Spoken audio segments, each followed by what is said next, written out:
Clouds TV, empowering lives. Bwana Yesu asifiwe sana. Abia mwenzako, it is finished. Any challenge that was against you. Maana tumepambana. Mwambie mwenzako, you must win the battle. You must conquer. Bwana Yesu asifiwe sana. And these demons that you conquer, they are classified in 4. And today I want to discuss that classifications of the 4 demons that you must conquer for you to become. Hallelujah. Because we must get there. We must win. We must conquer these demons. And if we don't conquer these demons, uimbaji yako haitachomoka. Huduma yako haitachomoka. Kilimo chako haitachomoka. Leadership yako haitachomoka. You must be able to conquer. You must be able to win the battle. You must be able to win the 4 systems ambazo zimewekwa kuzuia your success. And this one, most of us kama mimi nimetoboa. Hallelujah. Mimi nimetoboa, sasa ninaingia kiwango kingine. Hallelujah. But before you understand this, there are 4 things that you must understand and win and conquer for you to reach this level. Kufika hiyo level tumefika, it is the hand of God. Tumesubuka, tumehangaika. Before you rise, sema before you rise, you must win. You can't fight. You can't get anywhere if you don't fight. It is a battle. You can't become if you don't fight. Alimwambia Joshua in chapter 1, in verse 1, verse 6 and verse 9. Alimwambia mara 3, akamwambia, rise up, do not be afraid, nor be dismayed. I am with you. You must be prepared. Lazima ukue tayari kupigana. To win this battle is a fight. It is not something that will get you in your bed. It's not something that will come and get you wherever you are. If you are a businessman, you have to fight. If you have been called, you have to fight. If it's in the family, you have to fight. Hata huyo mwanaume unatafuta, hata huyo mwanamke ambao unatafuta, you have to fight for them. It is not easy. It is not that you come here and walk on the park na uanze kutembea na uanze kusema umeshida. No. You got to fight. You got to make it. You got to make a statement and win. He told, alimwambia Joshua, you have to fight because I'm giving you Jericho. Akamwambia nimekupatia Jericho. But the one thing he never forget to tell him, nor be dismayed because I'm with you. Meaning that alimpatia Jericho akijua ni vita. God will never give you anything that is not in the warfare. Hawezi akakupatia kitu bure. Mungu hawezi. Hana kitu anaenda kukutolea kwa kabati. Anakwambia shika hii nenda, shika hii mahamuri, shika hii kitu kidogo, shika hii nenda peleka mahali. No. God will give you something that is already occupied by somebody. God will give you land that is already occupied by somebody. God will give you a car that is already occupied by somebody. God will give you a possession that is already occupied by somebody. It is you now to use the same God and go grab it. Hallelujah. Go grab it. In the book of Deuteronomy chapter number 7, the Bible says, when you reach into the land that I'm going to hand over to you, what you will do, you shall surely destroy their altars. You shall destroy them. You shall dismantle them. You shall bring them. In the Deuteronomy chapter number 12, the Bible says, when you reach there and you find the mountains that they used to worship their God, in the mountains where they used to worship and do idol worshiping, in the green trees and whatever places they worship, you shall surely destroy their altars. Nikuvuja ni vita. Therefore, the moment you start rising, battles will begin. Ukiona the battles have just started, any battle that has started, it is because you have started rising. Every time you start rising, any moment you start rising, a new battle will come to stop you from the rising, to stop you from becoming, stop you from what God has planned for you. There is something new that God has planned for you. There is something that God has arranged.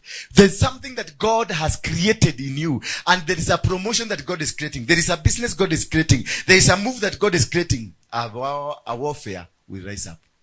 Every move. Ukiona vita imekuinukia, kuna kitu mpya inakuja. Kuna kuinuka, kuna inuka. Kuna kuinuliwa, kuna inuliwa. Kuna kubarikiwa, kuna kubarikiwa. Kuna kitu ambacho Mungu ameleta ndani yako. Kuna biashara ameleta ndani yako. Kuna kazi ameleta ndani yako. Kuna marriage ameleta ndani yako. Kuna success ameleta ndani yako.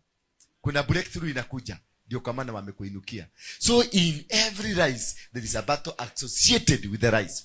Kwa hivyo ukikuja upate watu wamekuinukia, unafurahia, unapiga makofi, unajua God has remembered you. So when there is no battle in your life, remember God has already forgotten you. Ako safari.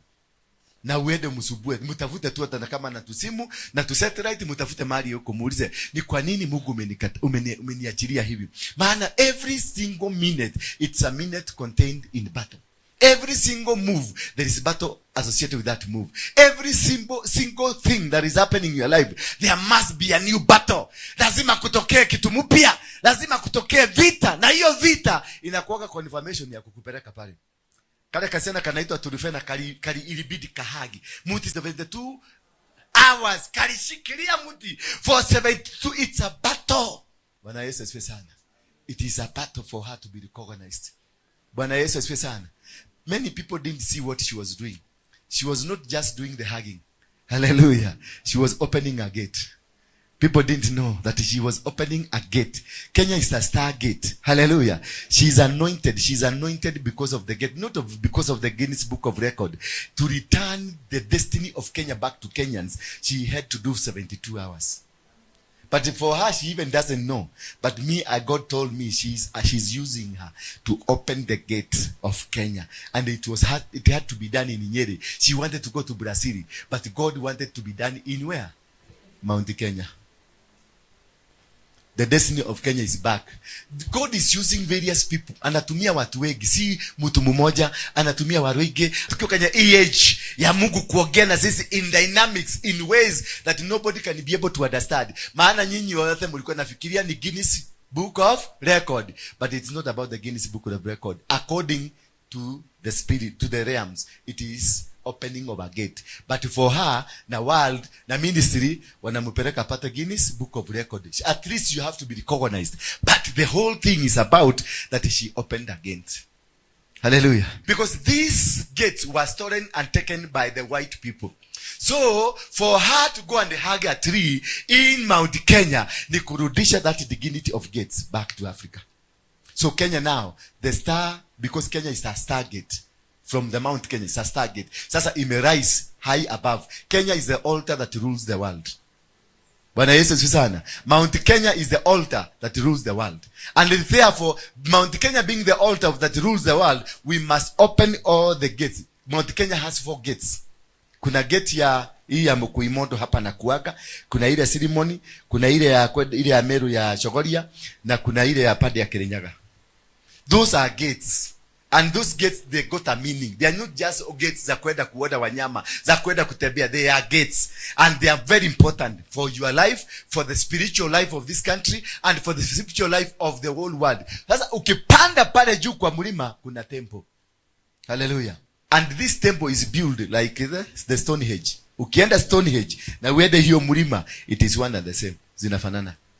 Alafu ukienda kukipitia upande wa Kaso, hiyo ya Nyeri, hiyo ya kupitia kwa Nyeri Kaso, ukipandia hiyo barabara utapata the Star of David. The Star of David iko hapo na imejengwa pale kwa mlima. Sasa unashindwa, David na tunabiagwa na kuwaka wa Israeli, the star yake ilikuja hapa namna gani? Bwana Yesu asifiwe sana. Hallelujah. Hallelujah. Au kienda pale ufike mahali panaitwa Batiani. Batiani iko na a small lake. And this lake iko na mataa zinawaka. Mataa graphic lights. Kama zile za disco zile zinasaka hivi. Ziko na mataa zinawaka kutoka kule chini. It is so decorative, so powerful, na hiyo maji yake it has healing power. Bwana Yesu asifiwe sana. And that is where the trumpet was blown. Isaiah 18. Bwana Yesu asifiwe sana. Ukisoma kitabu yote ya Isaiah 18 inasema that country that is beyond the rivers of Kush, huko kutainuliwa bendera na kutafurishwa karubeta. Na siku hiyo kataburishwa, siku hiyo ndio mtajua dunia mzima is run from there. That is the seat. Hiyo mlima ndio inaitangwa the seat of our Lord, the seat of God. Iko hapo. Hasa ndio mtajua siri ya Kenya. Ni kwa nini wazungu na Mama Maria walibadilisha siri ya Kenya. Wakapeleka huko, wakatuandikia Biblia, wakatuletea hapa. Na Biblia ilikuwa imetoka wapi? Hapa. Because this is where the first man alipatikana. Adam na Eve. Alipatikana wapi? The Bible in the book of Genesis inasema namna gani? The Garden of Eden, it is in the far east In the middle of the world. Far in the middle of where? Kama it is far east in the middle of the world, where is east of the world? Huh? It is East Africa. Bwana Yesu asifiwe sana. It is where? Now you go. Where is the middle of the world? The equator. So, sasa hiyo peke yake iko kwa book ya Genesis nitawapia. Iko kwenye kitabu ya Genesis inakuambia the Garden of Eden iko east of the world, katikati ya dunia. Na sasa equator inatuprovia hiyo ndio katikati ya wapi? Ya dunia. Anasema Mount Zion, it is towards the south of Mediterranean. Ezekiel 48. The Mount Kenya, the Mount Zion, it is in the south of Mediterranean. Where is Mediterranean? Iko pale Tunisia na Egypt. That is the Mediterranean Sea. Na wanasema Mount Zion iko south. South ya Mediterranean ni wapi? Ni kule wanatuambia? Hapana. South ni padi hii. Kwa hivyo the only mountain that is down south. Down where? Down south. It is Mount Zion. Mount Kenya. Hiyo ndio tunaita Mount Zion. That was not the topic for today. Now let us look at this. The moment you start rising, we said there is a button. 4 things to fight for your success to come. 4 things that you must fight for the success to come. Thing number 1, gates. Yomeona nimejaribu ku expand the gates. The gates of your life, the gates of your family, the gates of your ministry, the gates of your marriage, the gates of your business. That is the most important thing to fight. What is a gate? A gate, it is a system, ninjia, system, ambayo imetengenezwa kwa ajili ya kuzuia kuingia.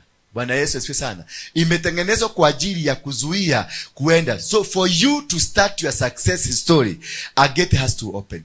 Ndio uingie kwa compound yangu, lazima ukutane na gate ya kwako. Ndio uingie kwa factory fulani, lazima kutapita kwa gate. Ndio uingie Kenya, kuna gate inaitwa Jomo Kenyatta International Airport. Ndio uende Mombasa, kuna gate. Ukifika Mombasa kuna mapepe zimewekwa pale kwa barabara. That is a gate. A gate controls the access of where you want to be or what you want to be. A gate is a controlling system ambayo inakupatia access ya kuingia, ama access inakunyima access ya kuingia. Bwana Yesu asifiwe sana. So you must understand what is a gate and what is this that is a gate that controls you. And these types of gates that controls you, they are so powerful that they will cause you not to manage to succeed. Every realm has a gate. Every move has a gate. Every life has a gate. Every system has a gate. And this gate, if they lock, and they are gatekeepers, if they lock, waseme hautapita mahali kwa ile kwa gate, hauwezi kupita. Maana they are gatekeepers, they will stop you. That is why unaonanga nikienda mahali popote kwa crusade, lazima nitafute local pastors tuende na wao. Sio hakuna kitu wanakuja kutusaidia, lakini because they are gatekeepers. Wao ndio gatekeepers. Ukikuja hapa kanisa hii, there are people who are gatekeepers. They can deny you access. Ule mama anakupale ama wale wanawasha wale, ulikuwa unataka kuniona, wakisema haunioni, hautaniona. Maana they are gatekeepers. They are people that have been installed. They are demons installed in your life that they are gatekeepers. They will not allow you to go. They will not allow you to make. They will not allow you to stand. They will not allow you to do anything because they are mandated kukaa hapo kuzuia usiende mahali popote. They are mandated kukaa hapo to make sure you don't make an access of going anywhere. You don't make it. In the book of Psalms 24 verse 10, and these are authorities. The gates are authorities. Bwana Yesu asifiwe sana. Gates are authorities that control, that will give you or deny you. Authorities. This church has an authority, and these authorities will release blessings to you all fail. And these authorities they will allow, because they have mandate, they have positioned their powers and people that control every situation. Who is this great king? Great king. He is the Almighty Lord. Yes, he is the great king. Verse 8. Who is this great king? He is the Lord who is strong and powerful. He is the Lord who wins against his enemies. Verse 9. Be ready, you all gates of the city. Be ready to open wide. Then the great king will come in. So you must be able to command. You command. For you to have the access, you command the gates. You authorize them, and you don't use the gate by you. Wewe wakati unasikia kuna milango ama gate ambazo zinahusika katika maisha yako, you don't involve yourself or you involve any other. You involve the Almighty God. Unahusisha Mungu. Mungu ndiye ako na uwezo, ndiye ako na authority ya kufungulisha milango. Bwana Yesu asifiwe sana. Now there you use the heavens. You rely on the backings and the trappings of the heavens for the gates to open. Because they are not open. They cannot be opened just like that. They need a higher authority. Gates are on the land. Gates are the supremio of controlling that control the authorities of this world.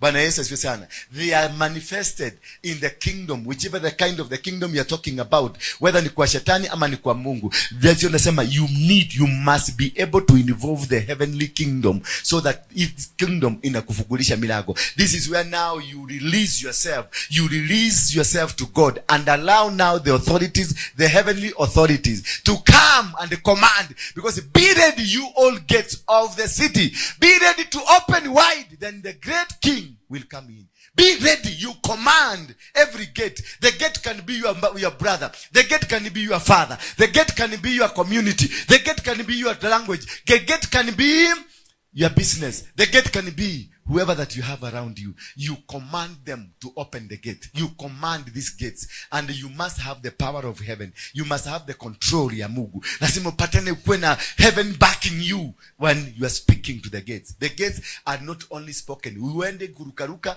na mdomo yako kurukarukie midomo. Ukisema gate open. Oh, you gate open. No. You must have the backing. Lazima kwa hivyo you must be righteous. Lazima ukuwe na connection ya biguni for you to be able to open a gate. Biashara ni gate. Inaweza fugwa. Unaweza kuwa biashara yako yuko Uganda. You need heaven's backing for that business in Uganda to work. You need, biashara yako inaweza kuwa England. You need a backing, heavenly backing to command. Maana kule UK kuna gates zimewekwa za kuzuia mtu waije akuja benefit. Kuna gates zimewekwa za kuzuia mtu waije akuja ingia tu venye anataka. Kuna gates zimewekwa lazima upite masharti ya hizo gate. Na hizo gates zinakuwa kama KRA, zinakuwa kama business people, business communities. Wow, watu wote. Now you cannot go to UK. Uanze kuongea na KRA wanasema hautoi. Kuna wanabiashara kule na wao wanakataa. Kuna watu wengine kule ambao wana control the system. Now you don't need to go and speak to them. You command the heaven to open these gates for you. Ukifika huko nakuta milango imefunguka. Unasikia wanasema tulikuwa tunakugojea na haujawaona na haujai kuonana na wao. Unasikia wanakuambia we've been waiting for you. Unamuuliza, do you know me? Anakuambia yes, we know you. Sasa ukimuuliza, why did you see me? We know you, don't worry. Na milango unakuta milango inafunguka. Unakuta kuna makanisa for you to have the opening ya kuingia kuhubiri UK, kama kuhubiri Russia ama kuhubiri America. Lazima kuna mlango utakomadi ikufungulie milango. Kutoka hapo utakuta unapatiana from one church to another church. Unapatiana from one center to another center. Unapatiana from one community to another community because the gates have been already been opened. So you use the power of heaven to command. I'm moving a little bit faster to kimbiane kabisa kwa sababu ya time. Gate number 2, temptations. The problem challenge number 2, not the gate. We have dealt with the gate. Now the challenge number 2 you have to win. It is temptations. Temptations zinaweza kuwa lust, zinaweza kuwa appetite. You need to overcome your temptations. You need to overcome your challenges of life. You need to overcome whatever that is happening around you. Praise be the name of God. Lazima ushinde vita za kutaka kujifeel. Unajua kuna wengine wanakuaga wanataka kuonekana ni watu wa muhimu sana. Wanataka kuonekana ni watu wa maana. Yaani hata ukimguza anatembea, hata ukimwangalia venye anatembea kanisani kwa sababu ya position kadogo amepatiwa, anatembea ni kama yeye ako na propela ndani ya mwili yake. Hiyo ni inaitwa temptation of pride. Lazima ushinde pride, lazima ushinde hiyo arrogance, lazima ushinde vitu mingi, the temptation that can lead you or mislead you to your your downfall. Because temptations, most of the temptation, they will not allow you to prosper. They will not allow you to become, because of the ego ambayo uko now. Bwana Yesu asifiwe sana. So you must be able to win. You must be able to conquer what temptations. You must be able to conquer everything. Jesus, when he came from the mountain, he came full loaded. Alikuwa na power, alikuwa na authority, alikuwa na nguvu, alikuwa na kila kitu ambacho I win 40 nights and 40 days of fasting. Akaambiwa sasa, you have accomplished your mission. The moment he came down, alipatana na the test of what? Temptation. Alikuta shetani amekaa amemngojea, amemwambia, yes, we understand. They knew this man has been lifted. They knew this man has won the battle. They knew this man has conquered. They knew this man is gonna become the king of the world. They knew this man, so they came with what can make him fall. Walimwambia, kumeandikwa, ukitoka kwa mlima, maana you are the man of the moment. Wewe ndio the man of the moment, na tunakusifu na tunaona wewe ni mtu wa maana. Sasa tengeneza mawe ikuwe mkate. Na yeye quickly akajua huyo ni shetani. Akamwambia nini? Because it is the spirit of the Lord that led him to the wilderness to be tested. Hallelujah. It is the spirit of the Lord. So the spirit of the Lord can lead you for the test. Kanipeleka yeye, inaweza kukupeleka ikulete mahali hapa ukuwe tested. Inaweza kukupeleka mahali hata kwa bar huko nakuta watu wanalamba vitu vizuri, na unakuta wale marafiki wako wa zamani wako huko wamenunua mamizinga wamekaa kwa meza. They will be tested. You be led somewhere by the spirit of the Lord to be tested until you are able to overcome this. I'm telling you, my brother, my sister, you will be defeated, and that will be one factor that will stop you from becoming. So leave alone. Temptations, weka chini. Anything that is against you, weka chini. Anything that can cause you to stagnate, weka chini. Because temptation kuona vitu vizuri, masifa mzuri, and many things that happens allow you, utaziona kama vitu vizuri. And in that system, you will be destroyed. Usipokuwa mwangalifu, uache kuwa tempted kwa sababu umeiba vizuri, ama kwa sababu umesifiwa vizuri, ama kwa sababu umejipata mahali pazuri, temptations will cause you to go down. So always, pesa inaweza kufanya ukue digie kwa ndani ya temptations. Tumulebo tuzuri, maguta, tunaweza kukuletea temptations. Pesa inaweza kukuletea temptation. Sifa za watu, kochokocho, zinaweza kukuletea temptation until you are able to overcome. Bwana Yesu asifiwe sana. Until you are able. Na most of the temptations zinakujaga na anger. Sema anger. Unakuta mtu anashikwa na anger. That's a temptation. Na hiyo ni Mungu anatest. That is what made Moses not to go to Canaan. Maana anger, it came all the way from the clan of Simon and Levi. It all moved, ilitembea. Kumbuka Musa alikuwa nakaa na Mungu kwa kiti moja, wanazungumza. Walikuwa nafanya mazungumzo ya faragani na Mungu, lakini temptation ya anger ilimshida. Ndio kwa maana alikuja akaambiwa na Mungu, Kanaani ndio ile, lakini hautafika. So this anger, the spirit of anger, it has costed a lot of people, including Moses. Na haitabuagi wewe ni nani, haitabuagi ni mamlaka gani uko nayo, haitabuagi what kind of a system you are operating from. Anger itakuamaliza. Therefore, once you are able to subdue whatever that can haunt you, then you get to your level of success. So what has been going through katika life yetu in this whole year, it was about temptations after temptations. This one will come this way, this one will come this way, this one will come this way, only because God anataka kutupatia mandate. That is why in Kikuyu we go for circumcision. Men go for circumcision, and after you are circumcised, that is the time now, after being taken through the processes of teachings and understanding, that's the time your father will give you something. Atakupatia kakitu. Mwana ke anakupatia kitu, anakuambia now you have responsibilities. Chukua ng'ombe mbili hapo, chukua kashaba pale, uende ukate pale, ulime hapo, jenga kanyumba kako pale, because you umepita majaribu ya kusema ya kwamba now you are a grown up. Unaweza kujipikia, unaweza tafuta mrebo, mkae na yeye na kusikike vita kwa hiyo nyumba. Bwana Yesu asifiwe sana. So temptations is very important for you to understand and to be able to know that inafugaga your heavens. Temptations inafugaga milango yako. It closes the doors to heaven. It closes all your benefits that are within you, and it closes the spiritual realms that brings the blessings. And therefore, dawn number 3 Door number 3, the what you call the challenges number 3 that you have to fight and conquer is the doors. Milango. The adversaries. They will call them adversaries.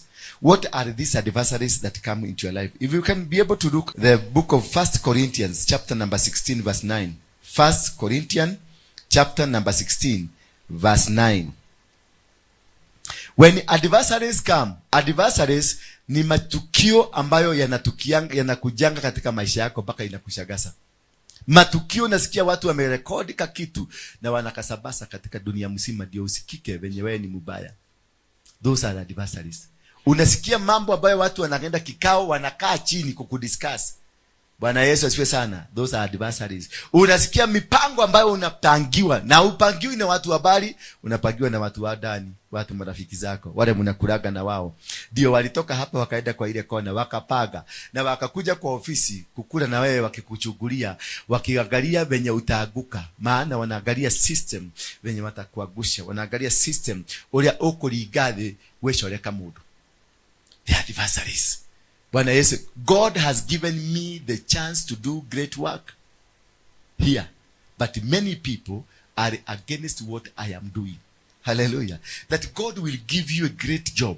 God will give you a great mission.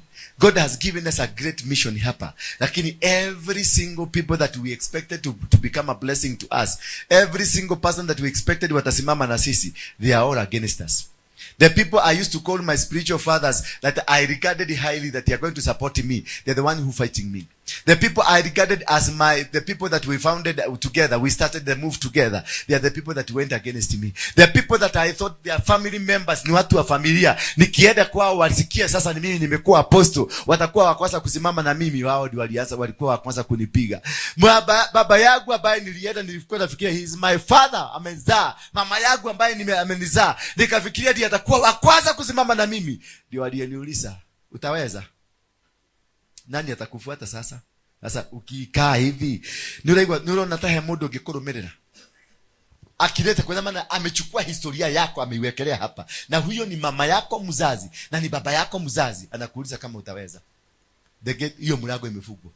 Bwana Yesu asifiwe sana. Huyo mlango automatically imefungwa. Those words, utaweza, amefunga mlango yako. You need to fight. You need to fight to get it back. You need. Maana mama na baba, they are the second God to you. Na kama sasa wameweka doubt, anything imewekewa doubt, ulienda ukakuja ukaniambia kwa biashara nataka kufungua mahali fulani, kuuliza utaweza? Nimefunga mlango yako. Automatically nimekufungia. Struggle, fight. Wewe ni mwanamke, umeenda kwa Bwana, unamwambia nataka kufungua biashara fulani, anakuambia utaweza? Yuko hataweza, yanga ni ukeke. Tikiaraga amekufungia maneno. Mlango yako imefungwa. You need to raise up na ukazo hiyo maneno. Na sasa kukazo maneno ya Bwana yako, na ndio mwenye ako na authority yako. Na tulisikia yeye ndio gate. Sasa atafunga gate na amefunga mlango. Bwana Yesu asifiwe sana. Sasa utafanya nini? You will be tempted kuenda against him, to fight him. Once you become tempted to fight him, bado unakuta umeingia kwa shimo zaidi. So there are things that you need to do secretly before you reveal them to the people. You do kama ni kabiashara, fungua kabiashara before you reveal them to people. Bifungua ka ministry, hata kama ni ka watu wawili, before you reveal them to people. Fungua ile kitu unafanya before you reveal to the people. Do it fast, ferment it, structure it, make it firm. Sasa ukienda kutagasa, unajua hata wakijaribu kufunga mlango, ushafungulisha milango. Hata kama wakijaribu kufanya nini, already ushafungulisha hiyo milango na inafanya. Bwana Yesu asifiwe sana. And it is moving forward. And for kushinda vita za adversaries inahitaji maombi. That is the time now you call on intercessors. Tuliona gates, unahitaji heavens to back you. Temptations inahitaji character yako. Bwana Yesu asifiwe sana. Sasa adversaries inahitaji intercessors, watu wa kukuombea. Mama yako, baba yako, wale watu mnasimama na wao. That's the time you summon the close people, the people you trust. Bwana Yesu asifiwe sana. But I don't know how you trust these people, because I've seen it by my own eyes. The people I trusted, I thought these are the people that can be able to stand with me, are the people that brought me down. The people that wanted to bring me down. I never went down, but the people who just tried to bring me down. But I came up again and rose above them, because there is something I nilitafuta. Na nilikuwa kube Mungu aliniambiaga, alinichanuaga. Akaniambia usikuwe na intercessor tu kwa kanisa yako, uko ije utengeneza group za my intercessors. Kube niko na intercessors group 18 that stands with me. Hallelujah. Ya hapa ndani ikigogwa kule ije kuna kuwaga gangari, inakuwaga strong, inakuwaga powerful. Sasa mkifikiria mmemalizia jamaa, mnakuta moto inawaka kule ije, mnashindwa. Modo yo kagodhia kati unaulizaga watu wanauliza, kagodhia kati. Etodo ni maana atigire makurekeria. Walimalizia na wakasema wakaenda pate, wakafanya pate after pate, wakafanya ceremony, wakatoss. Alafu nasema live long. Walifanya hivyo na wakasema live long. Jamaa tumemalizia. Wakakuja kuona jamaa amechomokea kwingine. Because you have people around you. You raise many people as possible. You raise as many people as possible around you to pray for you.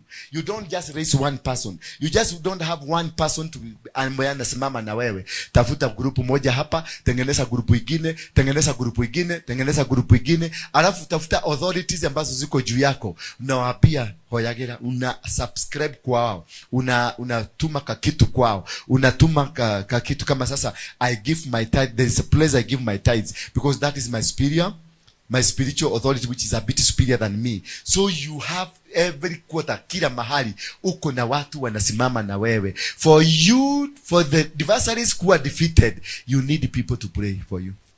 Bwana Yesu asifiwe sana. Ndio naonaga niko na wamama wazee wananiobea, kuna wasichana wadogo wananiobea, kuna wavulana wadogo wananiobea. Every man ukizunguka katika life yako kuna watu kila mahali.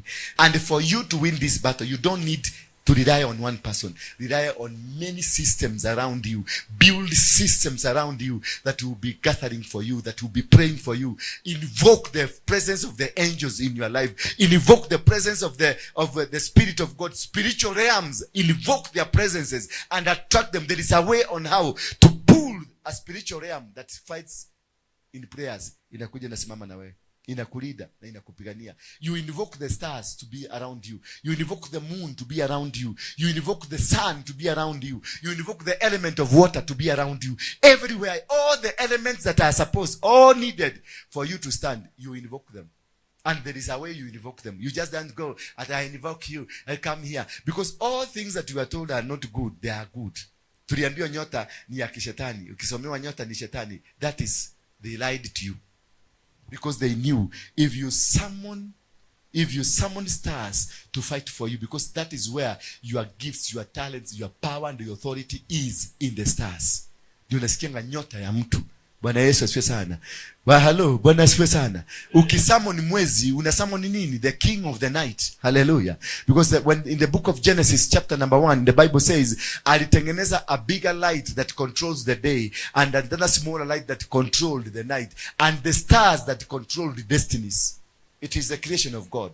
Therefore, these wakakuja wakakuambia ati watu wale nasoma nyota ni wasoma ramli, ni waganga na ni wachai, because they wanted to remove you from the king that controls the day.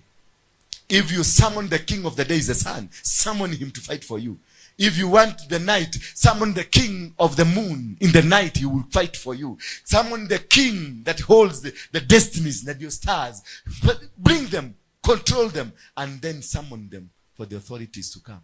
That is what you need to have. That is what you need to achieve things. Then what you high? Then summon the greatest thing that is on earth. The greatest thing is what? The greatest thing that you need to summon is what? The earth. Oh earth, oh earth. Because everything, life comes from the soil. Life that you have, you yourself, you are a creation of the soil. The trees are creation of the soil. And he said, let there be grass. Hallelujah. Let there what? Grass was not there, but soil was there. So, soil spoke life to the grass. Soil spoke life to the trees. Soil spoke life to the animals. Soil spoke life to everything. So when you have the backing of the soil, tell them to come and be with you. So if you have those elements, the sun, the moon, the star, the water, and the soil, those elements backing you, zinasimama na wewe, zinatembea na wewe, wherever you go. Remember when God wanted to curse Konah, He never went to the kwa pesa. He never went even to Konaya because he knew Konaya is just a simple thing. You can cast Konaya na aende aongee na soil na impatie. Hallelujah. Yes. Unaweza kukasi mtu na aende kwa soil na asungumuse na soil. Kumbuka wakati Kaini aliua brother yake, God heard the voice of the blood from the soil. Akamuuliza Kaini, where is your brother? Maana nasikia damu yake ikilia kutoka kwa mchanga, ikilia. So the damu ilienda ikaongea na mchanga ikamwambia, nimedhulumiwa. Bwana Yesu asifiwe sana. God went to make sure, he made sure that Konaya can not be able to access anything. So what did he do? He went to the soil. Akaambia Jeremiah, go speak to the soil. You soil. Akaambia, earth, hear the voice of the Lord. That from this day, write Konaya, this man Konaya, write him down as a man that will never give birth. A man that will never succeed. A man that will never be able to become. A man that will never be able to win any battle. He spoke to the soil. Because he knew the soil is the end. Mchaga ndio end game. Ndio mwisho. Hiyo ndio unaweza kwenda ku appeal. You can put your appeal to the soil. That is why we speak to the soil. Because soil gives forth to the life. Ndio maana aliambia miti ikue na ikakua. Ilitoka wapi? Kwa mchaga. Alizungumza na mchaga, akaambia mchaga. And that's why you are existing because of the soil. And why? Because the soil is alive. That is why you are living. That is why you are existing. And when the soil decides you come back, it will take you. Hallelujah. And it will just shatter you completely. You will never be seen. And it swallows you somewhere. Na inakuficha na inakaa na wewe uko chini. Because you are a property of the soil. So if you have the backing of these elements, then you win battles. They were one. The soil turned your soil to become your intercessor. Turn your moon to become your intercessor. Turn your sun to become your intercessor. Turn your stars to become your intercessor. And they will win battles for you. Bwana Yesu asifiwe sana. Ndio unaona wale wanatumia nyota, wanatumia miezi. Waislamu they use the moon. They use the king of the night. Hallelujah. Ndio unaona kwenye nini yao kuna nini? Kuna the moon and also the star. They capture your destinies. They capture destinies together. They bring all the destinies together. Bwana Yesu asifiwe sana. Hallelujah. Are we together? I'm too deep today. Are we together? Are you getting me?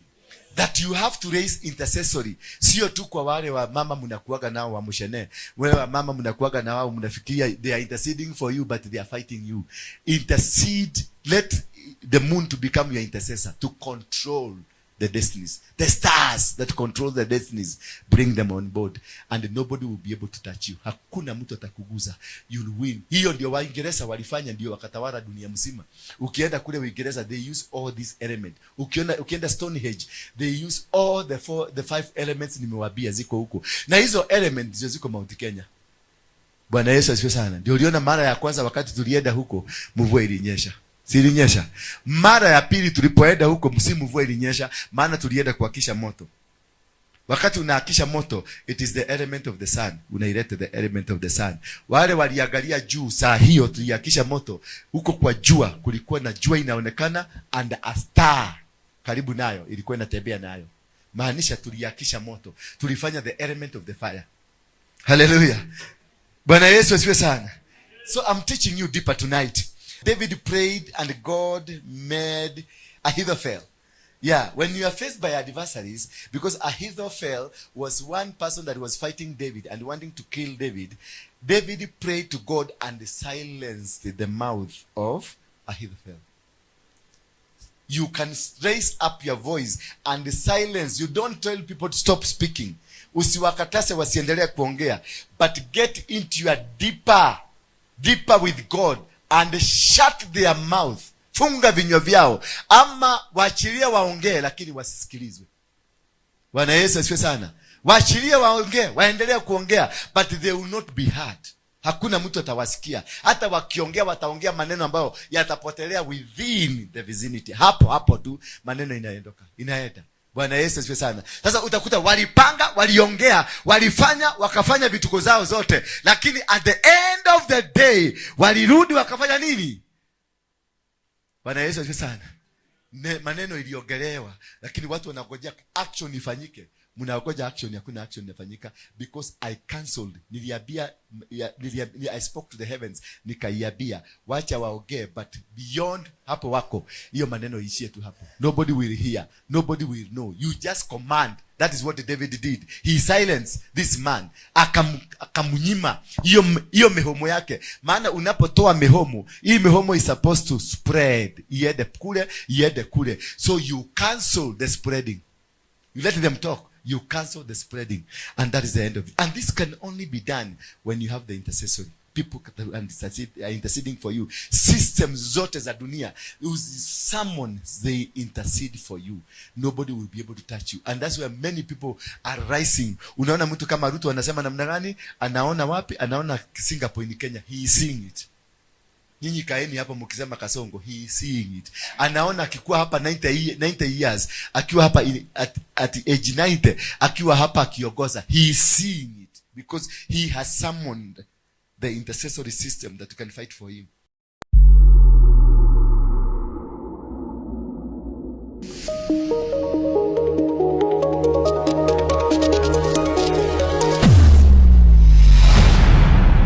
Bethel Clouds TV, empowering lives.